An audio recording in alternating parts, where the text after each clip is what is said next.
SketchUp 2025 might be the most feature-packed release of all time, and so I'm here to run through everything that's new in SketchUp 2025. Look, I'm going to hit the big updates. I'm not going to go through every bug fix and that level of detail, but if you're looking for more detail than what's covered in this video, first check out the release notes, which I linked down in the description, and second, leave us a comment if there's any particular feature you'd like us to make a video in more detail about.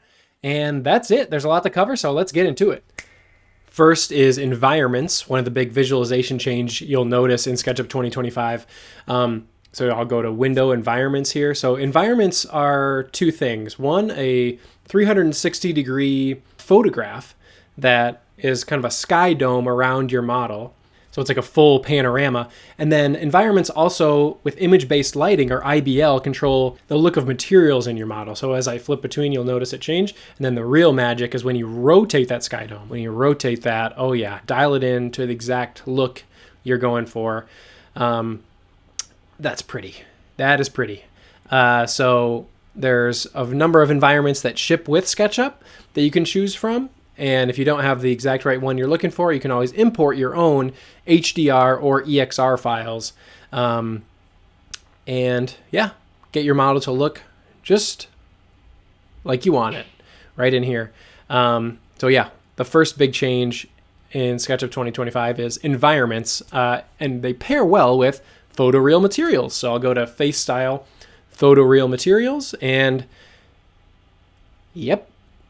This is what your SketchUp models will look like now. Isn't that awesome? Photoreal Materials use physically based rendering properties, or PBR. So in the material picker, this will look a little bit different on Windows, but the new materials you can see have this cube preview. The old materials just look like a square. But when I edit one of these materials, you can see this is at the top where the texture goes, the traditional SketchUp texture, and then there's industry standard maps, or kind of references to image files for different properties that the renderer will use to change how materials react to those environments. So there's metalness, roughness, normal, ambient occlusion, and all the materials that come with SketchUp have those maps already pre-applied. So here, I'll get out of this, and you can see a number of different stone materials for my countertop here. But the 3D warehouse also has extra materials that you can go to find the exact right one you're looking for. And they have, like I said, already pre-made, have those maps in, so you don't have to go adding them. If you want to, of course, like always, you can add your own materials and you can add your own maps if you have kind of a PBR workflow that you already work with. But Matt, what if I don't have a PBR workflow already? Hey, that's where Generate Textures comes in. So you can see this texture on the bottom here, this tile, doesn't have those nice reflections of the environment. It doesn't really tile well either. So that's kind of frustrating. But when I edit this material, you'll notice this little AI-powered pixie dust icon. That's Generate Textures. So I'll click on that, and you can learn more if you want, or I'll just hit continue here. And I'll play this in real time, no funny business. You'll see how long this takes. It's pretty quick. So what's happening here is SketchUp is uploading the texture, and then AI is kind of interpreting it and doing two things: tiling it seamlessly, which is much faster than the previous way of doing this, and then also generating the relevant maps for your material. And look at that. Look, it's AI, so it's not 100% perfect on the first try, but you can always dial in these maps to get it to look exactly like I want my tile. So maybe I'll pull this ambient occlusion down a little bit, and maybe change the roughness up a little bit. And we'll have videos on what all these properties do. But hey, that is a much better looking texture, and just in one click. That's AI one-click magic, baby. If you think you're going to use this or think this is cool, hey, drop us a thumbs up down below. All right, next up, I'll go over to Windows for our Trimble Connect updates. So the Trimble Connect cloud workflow is much improved. So now you can import right from Trimble Connect. I'll add in some construction equipment here. So a crane. And then what I'm going to do is save out to Trimble Connect so I can edit this for this particular rebar equipment construction logistics scene here. So I'll save it out. I'll flip over to my Mac counterpart here, who opens from Trimble Connect. I'll navigate to that file. And then through the magic of editing, I'll add in these extra construction equipment pieces here. And then now save this back to Trimble Connect. We'll get to that Purge Unused reminder later. And so that kind of overwrites that file. And then now back on Windows, I'll reload from Trimble Connect and select my rebar equipment. And that's a streamlined cloud workflow using the new updates to Trimble Connect. Staying in this construction model, I'll talk about apply tags to scenes. So I have all these scenes set up in my, my model here. When I import my IFC, and we'll get to more of this in more detail later, you'll notice a number of tags come in with different IFC classes, but all those tags, if you're familiar with this, all those tags show up in my previous scenes that I already made, but I don't want them there. So I'm going to make an IFC tag folder, turn that visibility off, select my scenes I do not want that to show up in, and say apply tags to scenes. And then now my scene that I want that IFC showing in, it's there, and the scenes that I do not want it in, it is not there. So if this is kind of the workflow that you've done in the past, you'll know that this is a huge improvement. Extension Migrator. So when you do first install SketchUp, if you've done it in the past, hey, this is the first time we've seen TomTom. Hey, TomTom. He's the new scale figure, legendary extension developer and Trimble team member. But when you install SketchUp fresh, you know that in the past, the extensions, like from TomTom, have not ported over automatically, which is kind of annoying to go one by one and add the extensions that you use. So we've added this new functionality for migrating extensions. So you can notice that this fresh install, no extensions here. So I'll go to the extension warehouse. And if you search for extension migrator and download that and install it, then you'll get this little pop-up. Would you like to migrate extensions? An older SketchUp installation was found. Yes, please. Let's do it. So you'll be able to choose from a previous install to see which extensions from which version you'd like to import or migrate, I should say. You can choose, you can check which extensions you want to migrate and which ones you don't. Let's just get them all. Migrate these. And again, I'm not no funny business here. I'll play this in real time. So it is really quick. It doesn't matter where you found these extensions at, whether it's in the extension warehouse or elsewhere. It will just take them from your previous, the folder of your previous install and bring them right in. So one by one, it'll go through here and port it over, install those extensions. And you do have to restart for that to show up. So I'll restart. So give me a second here. And yeah, you can see all these toolbars. I'll put them exactly where I want them. But that is a real time saver. And I can get right to work now that my extensions are automatically brought over and I don't have to go in one by one. So yeah, in the extension manager, you can see all those are in here, including all my TomTom extensions. So yeah, thanks TomTom for all the extensions, and that's Extension Migrator. Next up is the Purge Unused reminder. With the new environments and materials, it can be really fun to see what your model looks like in different lighting conditions. But if you've used SketchUp before, you know that all this information is stored in your model, and especially these image files can be pretty large. So if they're unused, you don't really want to have those sitting around in your model and slow it down. So all users of SketchUp will now see that when you go to save, you'll be prompted to purge unused, unused components, environments, etc. So in order to get that information out, it'll just kind of prompt you to keep your model nice and streamlined and working quick. You'll notice these environments disappear after I purge. And this is the same purge as if you were to go to Model Info, Statistics, and Purge Unused. So it's the same purge as you're used to. You can always undo if you purged by accident. And I know a lot of people out there use like a templated workflow where you have, preloaded scenes or tags or something that you don't want to purge automatically every time. There is an option to turn that purge reminder off. So if I go into the preferences here and under general, ask to purge all on save, I can turn that off. And then now the functionality will be the same when I save as previously. That information is still all stored in the model. So if you do have stuff that you don't want to purge, that is a good way to go about it. I would recommend keeping this on because it's always good to have a nice clean model that is optimized and works efficiently. So that's the Purge Unused reminder. Modeling tool improvements. There's been some updates to some of the core modeling tools in SketchUp. So I'll start with the rotate tool here, and you'll notice you can now pre-pick objects with the rotate tool. And then there's these rotation grips that you're familiar with from the move tool, these little red plus signs that you can use to rotate around the center of a group or component.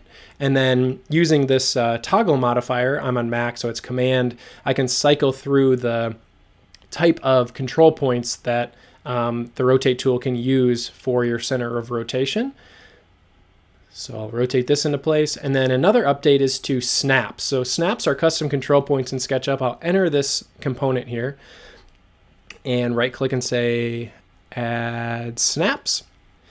And the previous functionality was that this snap plane would snap to any face in your model. Now it snaps to the difference between two faces. So I have these two vertical faces here, and in between I can snap to kind of the difference between those two faces. So I'll add a snap here, and on this other corner, there we go.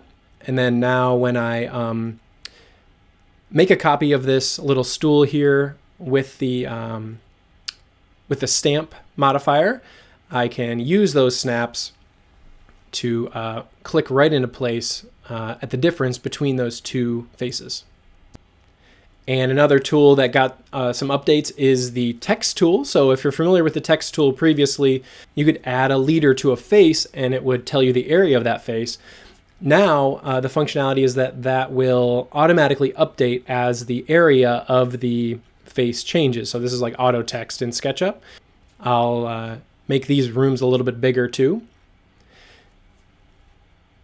And then another update is to the arc tool. So this was something that was always in SketchUp, but is a little more easy to find.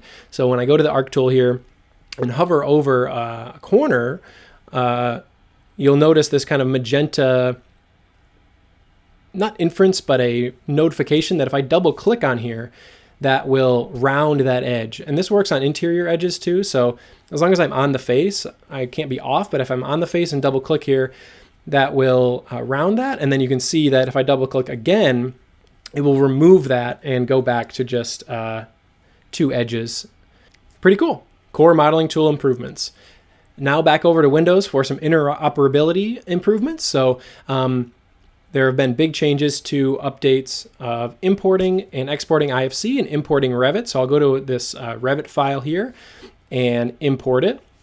Again, I'll let this go real time so you can see what's happening here. But there's updates to the Revit importer where you can choose a 3D view that will only import geometry. I'll go to this import view, and it'll only import geometry that's visible in that view. So you're not bringing in any extra geometry or information that is going to that you're not going to use or need and is going to slow down your model. So this makes the Revit import process much cleaner and easier.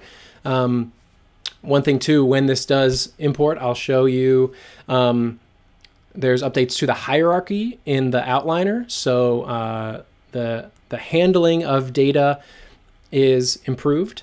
I can't cover everything in this video, so definitely check out the release notes for more details. So here we go. I get a notification on the results of the import. And then once I go to the outliner, you can see the hierarchy of this model. So that's really nice if you're importing Revit files as part of your workflow. And you can notice that of course, the tags are shown with different Revit entities. So yeah, go close to this model and you can see, there you go. You got your import, and the different pieces are all part of the hierarchy and information in there for your import. There are better file handling for IFC imports as well. So I'll go to import this IFC file here and import. This one will go pretty quick. And you can see that the IFC classes come in on their own tags, and then information is stored in the outliner as well. So that's really nice, better file handling for imports, and I definitely recommend checking out the release notes for more in-depth detail on all the updates to better interoperability in SketchUp 2025. I'll go to component options to show you that there is the different classifications and information, the data that comes in through those IFC, different types of IFC files. So it's all here in component options. If this is part of your workflow, I think you're going to be really happy with the updates here. Staying on Windows, when you download and install SketchUp Studio on Windows, you'll notice that you can now check the box to install V-Ray for SketchUp immediately, because that is included as part of the Studio subscription. So once I hit install here, I'll speed this up. Nobody needs to see an install process, but you'll get this pop-up, download V-Ray, and then you'll go to the SketchUp website where it'll automatically download the V-Ray installer, and just kind of a quality of life, really easy improvement for getting V-Ray and getting you up and going in the rendering process with SketchUp Studio. So that's a big one. Style Builder end of life. So you'll notice when you install SketchUp that Style Builder is no longer included. The types of visualizations that people use to communicate the vision of their models has kind of changed and modernized since Style Builder was first conceptualized and implemented. But hey, we still love all the styles that you created with Style Builder. And there's a whole bunch of new visualization tools inside SketchUp that you can use to bring your vision to life. And now it's on to layout. There have been some great updates to layout with some core tools. And so I'll start with the Move tool here. Brings the functionality in to be similar to SketchUp. So now when I activate the Move tool and use the modifier key, I can cycle between, make a copy and stamp. And I can also click, move, click. So I'll click here to start the move, the stamp operation. See, I'm hands-free. And then I can pan as I do that, and then make a stamp here and a stamp over here. And I will make these clipping masks. And so that's the Move tool.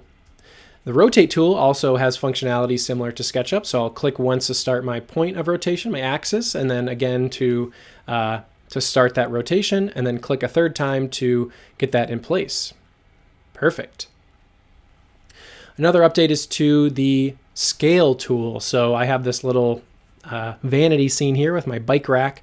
And this bike, I want to get this bike in there, but it's not the right scale, obviously. So what happens is I've had this image, I put it in a group, and then added a scale to that group. You'll notice when I activate the scale tool, it's this kind of crosshairs. I know that this bike tire is 28 inches. So I'll go through the center of that bike and click a second time on the scale tool.